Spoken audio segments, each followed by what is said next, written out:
right, folks, back on the Bossman. You see him on the screen right there, my man, Brennan Marion, Sacramento State Hornets on Sting gear. We got the football coach on the show now with his coach. What's up? How you doing out there in Sac my brother? Had a great day of practice, getting ready for this weekend. Boys are excited, so we're looking forward to the matchup this weekend. I hear that, coach. I'm asking you this, man. You come off a bye week, so how's that bye week for you and your team, man, to kind of reset and kind of refocus, take, see what you guys done well, self-scout, and kind of get a jump start on we mistake we got Saturday coming up on the road, brother. Yeah, it was good for us to, get the chance to get healthy. Um, a chance to look at our self-scout, a chance to see what we needed to do, what we did in wins, what we did in losses, and what we need to do to continue to build our team and our culture. Our players did a good job of, coming in every day, working hard, getting the film study, getting the corrections, taking the challenge from the coaches, and then, ultimately trying to change some of the stuff that's hurt us in games. And so I look forward to with the information that was presented to our players and the work that they put in, the opportunity to go out on the field and show that they've gotten better.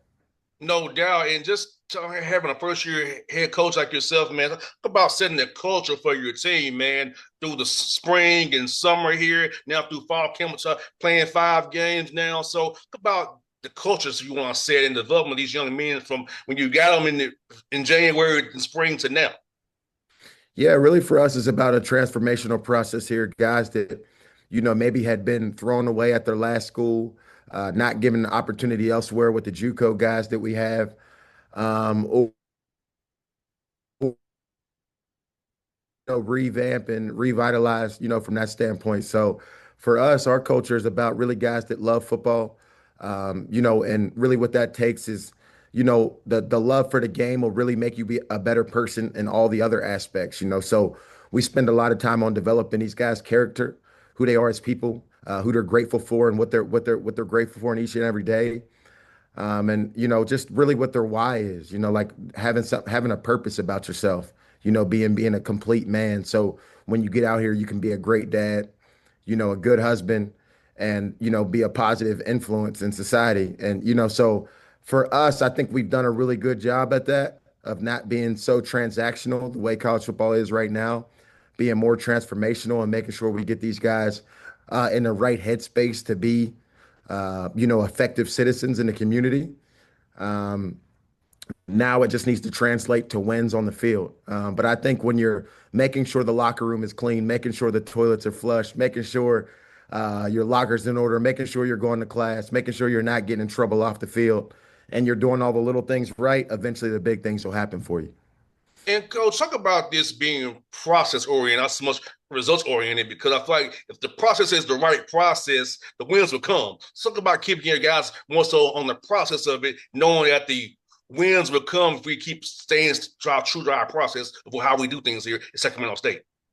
Yeah, absolutely. I talked to the guys. I mean, these guys have really great habits right now, from the standpoint of they've taken all the habits that we used to force them to do in the winter and the spring, and they've made them their own. All these guys have became real football guys now. What I mean by that is they're taking care of their academics. They're meeting extra. They're coming in for all the extra rehab. They're doing the right thing. They're showing up on time early to the weight room in the morning to get, mobility. They're eating, all the meals. Nobody's skipping out on meals. So all those little details that make you consistent, that make you a winner, in the long run, the championship habits, our guys have adapted and have those now. And like you said, I mean, really, we're 2 to 3 plays away from being 4-1 right now. And if you look at all of our games in the fourth quarter, we're either up in the game or we have a chance to win the game. It's a tight, competitive game. So for our guys, we can't be so performance based. I told them it's really about vertical alignment. Your relationship with God, your relationship with the man in the mirror, your family, and then the work that you're putting every day, your team.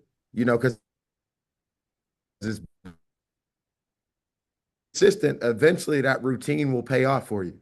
If you have the right mindset, you have the right habits, and you're consistent to the process, guys will really, take off in their futures. And so I look forward to seeing our guys take off this season.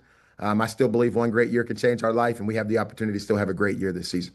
And coach, you said something very important there about the margins and how those little minor details will be watching the extra film to see this look they give you to know what to do or counter audible to something else based on the look you see. That these small margins, them little small details, so those habits help you on Saturdays when you're in those adverse scenarios where I trust my work.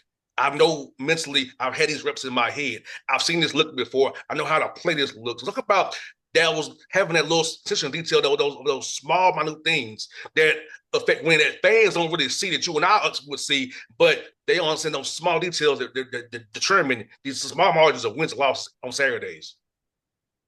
Yeah, absolutely. We talked to our guys really in the bye week. We got really back focused to what our spring and our summer was like. Can you just dominate and win each day? Like just be 1-0 on each day. So for us, that's waking up in the morning on time, right? Being at breakfast, being at, hydration test, your mobility stretch, being at practice, being excited about practice, being in meetings, getting your extra meeting in the, your academic meeting after going to class, that you complete the day. When you put your head on the pillow, do you know, man, I did every single thing I could to be successful today and put myself in a position to win. And for our guys, I think they really got that back in their head, when they took that pause. When you take a day off, 2 days off, and you really go like, okay, am I really doing this the right way? Because sometimes when you get into a routine, you start to forget the spirit and love you need to have with it to finish things. And, so you can know the right assignment. You can know what you're supposed to do. You can know when the tackle sets this way, it's going to be a pass, or when his hand's a little heavier, that it's going to be a run. You can kind of know that. But if you get into a routine, you stop seeing those little details that make things happen. And so our guys, I said, it's still a spirit that you have to play with. It's still a love of the game you have to play with. It's not just, okay, I read the scouting report, I know what they're going to do, and then you kind of just go through the motions and do it. You still have to do it with great intent and purpose. So I'm excited to see our guys trying to turn the corner on knowing the information now and then playing with a little bit better spirit and mindset out there. And you know what, Coach? Talk about this. Having the young men, they never want to lose games, but seeing them be still one with each other, had that camaraderie despite a negative outcome, and to keeping them focused on the greater good, that we're all in this together. We're gonna make the correction we need to correct. We're gonna be in this fight. Our seasons are ahead of us, and don't let a loss here or there bring us down. Talk about make sure that the young men staying together and seeing them still be together in that locker room and still come out with that same enthusiasm to be better every day. Yeah, there's a lot of noise around our program right now, right? And so what I tell these guys is the vertical alignment that you have with yourself, with God, with your family, with your team is really the most important thing, because really nobody outside of this locker room can help us win or lose a game. Like they really have no effect on our outcome and our opportunities, right? And so everything that we do is about that synergy and staying together and the love for the team. And what I loved is our team is galvanized together when we have faced adversity on the field and we didn't get the result we want. We didn't crack. Everybody's waiting to see Sacramento just crash and burn because, we have a lot of media buzz. Our president is really gung-ho about his school. He loves his university and he wants to,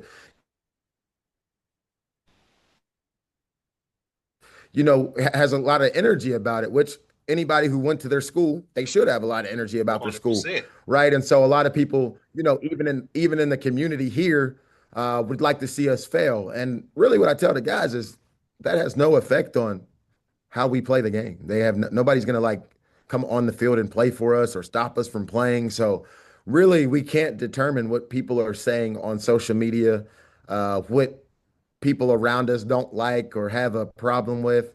All we can do, like you said, is focus on our process, galvanize and come together as a team.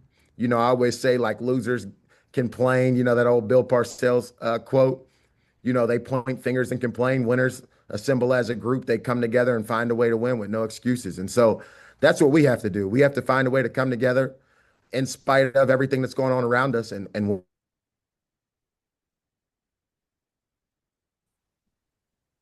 No doubt, Coach. Like you said, man, and I'll tell you example. My dad's a former coach himself. I'm son of a coach, so I played myself as well. So it's for me, I have struggles in the media, but sorry, because I'm independent. I'm on my own, right? So I have to fight a battle every day. As whether I'm gonna let it bring me down, I'm gonna keep on pushing. That's why I tell young men who I mentor, look at me. I don't step and I don't crumble.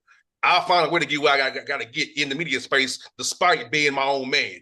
Coach, it's only me here. I have no interns. I'll do all this myself, right? So I'm No trying to use doubt. that example with young men, like, hey, look, my process is my process. I'm gonna keep fighting every day for myself to be included in that space, despite me not working with somebody corporate. So that same mindset of your football team, apply it to my media career as well from being a son of a coach. Hey, look here, I'll find a way. No I know what doubt. I gotta do to get this thing done, keep this show going to year 13, 14 now, coach. There it is. That's right. I told the guys today, I said, if I crumbled up $100 bill, right, y'all would still want it, right? It would still be $100 bill, right? And so a lot of times, when people don't get the result that they want, they curl up in a ball, and they give up. But I said the ones that are the special ones, they get up out of, they curl up out of that ball, Mhm. back out there, and they just fight one more time. They just go for it one more time, and eventually, you hit, and that's what our team has got to be about. Adversity causes some men to break and others to break records. That's really been my calling card my whole life. I hope that my influence and my example every day, they have somebody in front of them who's faced a ton of adversity and overcame it and being able to become a head coach when they said you couldn't do that with tattoos on your hand and neck, or you couldn't be a guy from Section 8 to be successful. And I'm standing in front of them as a successful man trying to lead them to their success and make sure that they reach all their goals and dreams. No doubt, coach. I'm asking you, business brother, for you, your journey as becoming a coach. When did you decide that you got the bug to want to coach and give back to the game that this way after your career didn't go where you want? You went to Dolphins, with the NFL, as a free agent. For you, when did coaching become something you want to get into? Yeah, really, when I tore my ACL, those that can't teach, so I got hurt. I'm trying to figure out what do I do with my life. I had a teammate of mine. I was always like a team captain, a guy with the coaches, helped call plays, so I was always kind of, in the coach's ear, around the coaches.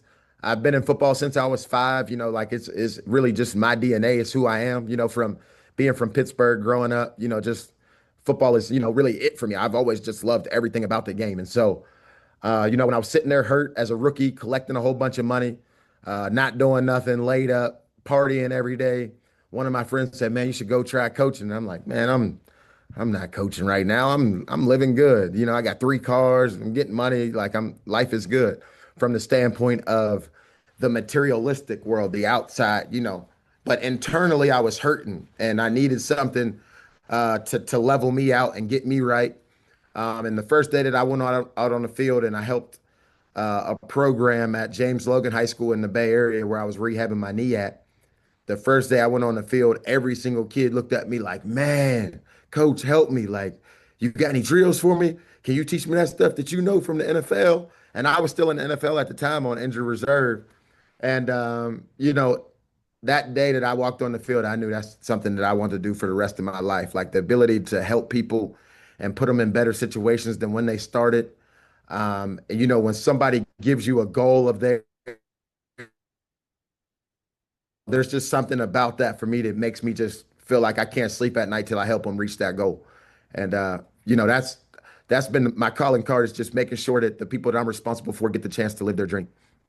I hear that, coach, and like you said, man, this game is giving us all so much, and like for me to be able to use this platform to talk to guys like yourself, man, is a blessing right here. Because it keeps me close to it now. I ain't got to worry about losing on the radio. No I doubt. win every day on No the doubt. radio. No doubt.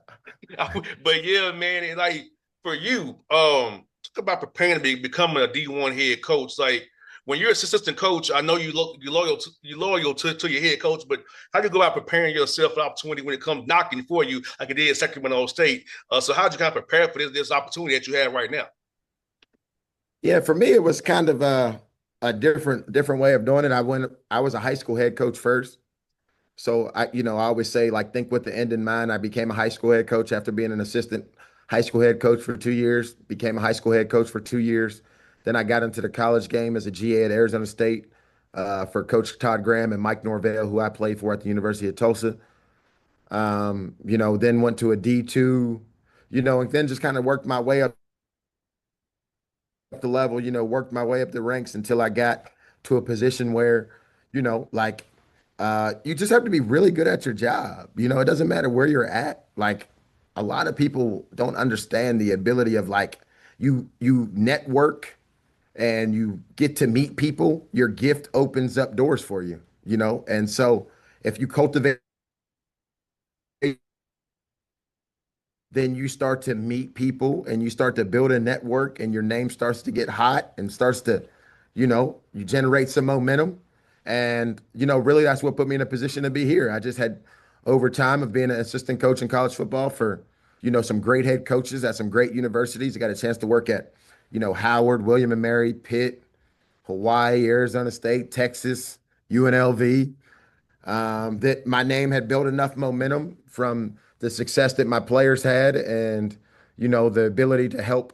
I always tell my assistant coaches here, I'm like, a great assistant coach gets the head coach a raise or an extension. Like, there's not a guy that I worked for that did not get a raise or an extension as a head coach.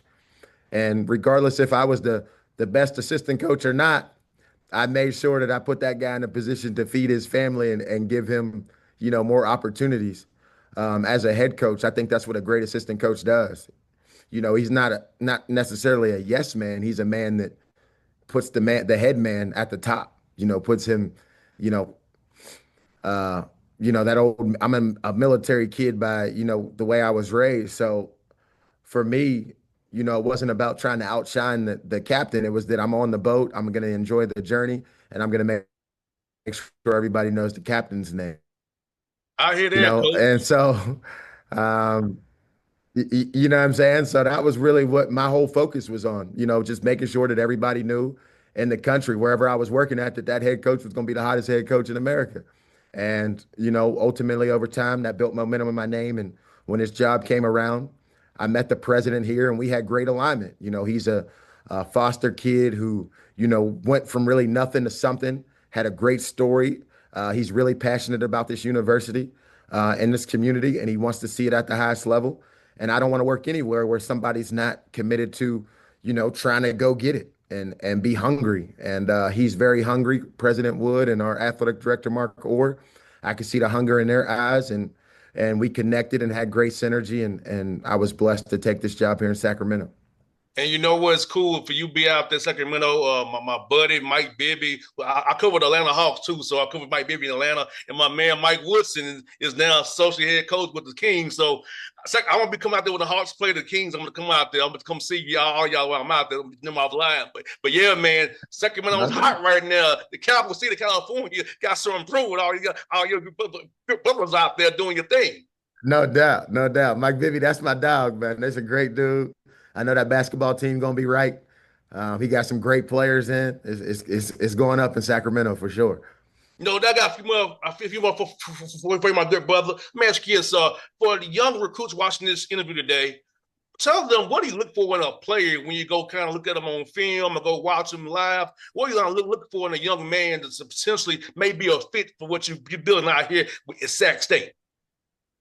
Yeah, I mean the biggest thing for our program is someone that loves football, and you know it, that is really hard in today's age because there's so much that you get to become a athlete now, basketball, football. There's so much that is you have so much access to things. It's not that old school work in the dark and then, once your skills are so good, then you'll show in the light. A lot of times a kid has one good game and he goes viral and they think he's the next coming. And we really set these kids up for failure with social media, in their process. So a lot of kids think they arrive and then they, fall down and have to get back up, and go through that dark tunnel that they never really had a chance to go through in the first to build that callous and character. So for us, we're trying to find guys that, love the game or have a great why, right? Have something that they're really going to, play hard for. And some people that's money, some people that's family, some people that's, just trying to change their situation. They don't like the way that their life is going. But those are really the two, like those three carrots that really drive a football player, student athlete to want to be successful in the classroom, want to do the things that we tell them off the field as far as community service and becoming a better person. Football is still that carrot that drives all those things to become an educated man and get a degree, and come out here and be a successful citizen. So, we have to find somebody who truly loves the game. And if a person doesn't love the game, then they have to have a strong story or a strong why or a strong reason on why that they want to join our program. Because I feel like when you have people like that, they're going to consistently show up and work and get better at their craft. And they're going to do all the things off the field to stay on the field to make plays and represent for us. And also for you, coach, I want to ask you this, man. I live in a talent-rich part of the world, Atlanta and Georgia. How about the quality of football here, say, of Georgia, high school football players, and we can go in the portal and find a guy from Georgia who's really talented and can really help out your program. Just talk about the talent from your time in the college football, coming down here and finding good players who can help contribute to winning. Yeah, I mean, I owe a lot to Atlanta. Shout out to my Aunt Janet. I lived down there in Gwinnett County for a little bit as a kid. She used to take me to Clark Atlantic. Clark Atlanta, when she worked over there, she used to work at Singular Wireless back in the day. She moved there from Pittsburgh, and I went to Sweetwater Middle School in Gwinnett. The Migos made it cool and call it North Atlanta, but to me, it's just Gwinnett. I just call it Gwinnett. But Gwinnett, baby. yeah, so the talent is definitely there. I'm always able to have conversations with guys from the A. A lot of those guys have really the reason why I'm sitting in this chair right now and I'm on the call with you as a head coach. The Kalen Newtons of the world at Howard. He held it down and made a lot of plays. Ezert, you know, a lot of plays, was an All-American for me. Hodge Malik, he was another guy from the South Side that made a lot of plays at UNLV. Jet Thomas, Westlake kid. My man Steph over there is a trainer in the A. He's always linked me with those guys. Ricky White, got drafted to the Seahawks last year. He did a lot of great things for us at UNLV. Great receiver that played at Marietta. So there's been a lot of guys throughout my career that have really impacted our program and helped me, and I've obviously helped them in their careers as well from Atlanta. It just means something. Like I tell people all the time. It's a little bit different. Like when you a kid, you're a boy and you're expected to play football and you're expected to be good at it, just means a little bit more to you. And so I've always loved to recruit Georgia athletes, Pennsylvania, where I'm from, Florida, Texas, California, where they expect you to be a ball player, but the Yes, boys in Georgia indeed. got that swag, got that swag to them. And it always, we even have a guy on our staff from Georgia. He tells everybody every day he's from Georgia, so, and he started at Louisville, Coach Robbie. So yeah, that Georgia ball is a little bit different. Yeah, coach. Yeah, I went to Mays High School, so I'm a Benjamin Elijah Mays dude. So, There it is. There it is. That's right. That's yes, right. indeed. I got two more for you, coach. One on being, what is your advice to young coaches out listening to us today? Is to give them some words of wisdom about come up to coaching ranks, how they can do to improve themselves as coaches and get to where you are at one day. Yeah, I tell these guys, man, they really is. They got to be coachable. They got to be willing to change and adapt and go places where there's a need for them. Want to join a really talent-rich staff and they don't want to coach, but you have got to learn how to actually coach the game. I think the reason why I've had success is because I'm able to walk in multiple rooms and have an impact from the information that I have acquired from the great coaches that I've got a chance to be around. These guys have got to get around quality coaches, and then they have to get around players that need them, that have a need for what they have to offer. And they don't have to necessarily sit in one place.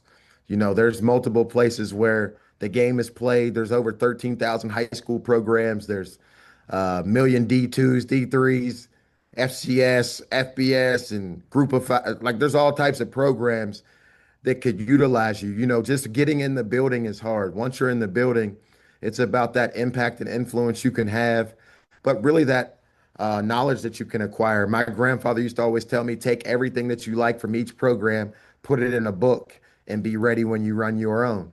And, so for me, a lot of these guys now, because they see, this